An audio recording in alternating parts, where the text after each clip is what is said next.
His shop is in the center of Paris, Pierre Cardin. He's been a designer for more than 60 years. 60 years! And he's never stopped challenging convention. This might look better if I were French. Anyway, I didn't really come to buy anything, but to meet Monsieur Cardin himself. He'll be 90 this year, and his office is just upstairs. But look my room. Today it was clean, now look my office.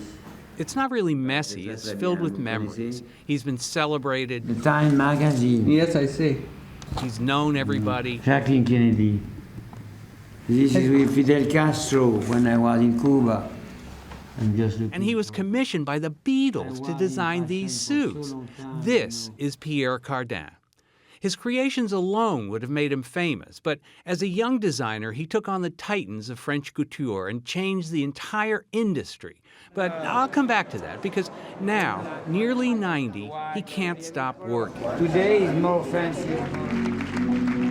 Last fall, he presented a new collection. My new hotel.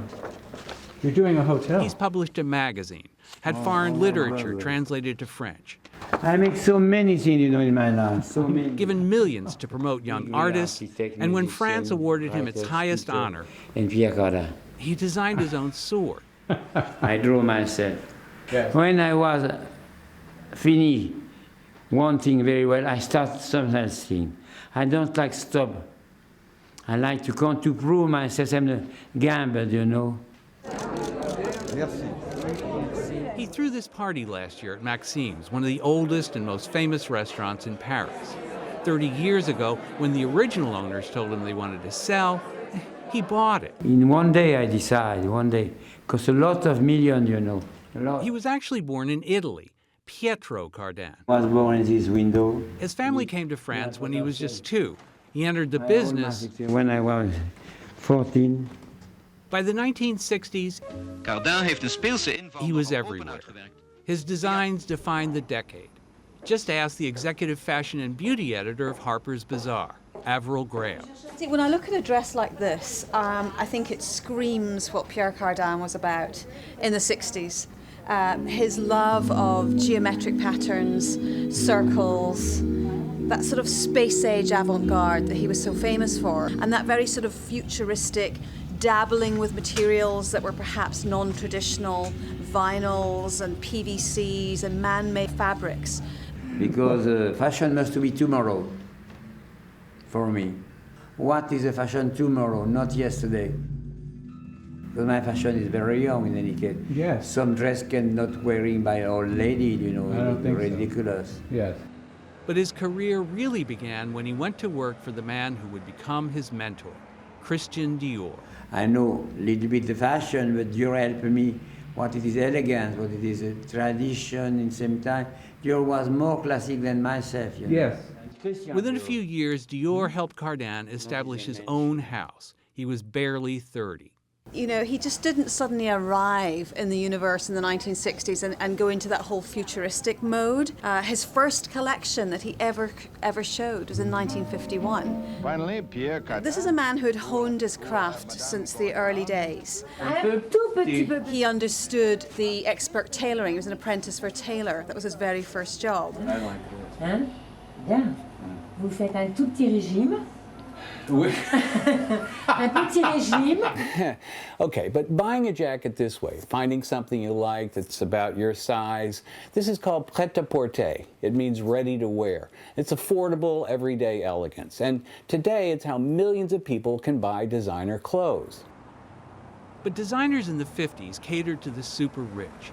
Theirs was the world of haute couture, fashion for red carpets and state dinners, each piece handmade, the fabric, stitching, and embroidery unique. This is a very elitist profession. You know, Paris haute couture, Paris design, crème de la crème. It's just that haute couture is so labor-intensive that designers lost money on every piece. So in 1959, he broke ranks and gambled his career by selling his collection in a department store. This was the turning point. To the old guard, it was an outrage, but Cardin made millions, and other designers soon got the message. Now every designer shows at a department store. Always, I was always successful. He had helped change the business of fashion forever. But many of his critics feel he went too far when he began to license his name. Other manufacturers put it on things like T-shirts, ties, baby buggies, and Pencils or pens or key fobs, whatever. Do you see fashion as an art or a business? Both. Everything is business. Your picture is business. If you don't sell your picture, you are no one, no you. This is my last glass. There's no question that he really has You best show. Yes. a lasting historical legacy. Profile. He was definitely part of a movement. There's no question. If I think you look at something like this, for example, and we can see familiar references even in today's market. I'm fancy. I'm fancy boy. Yes. I'm not classic at all, no.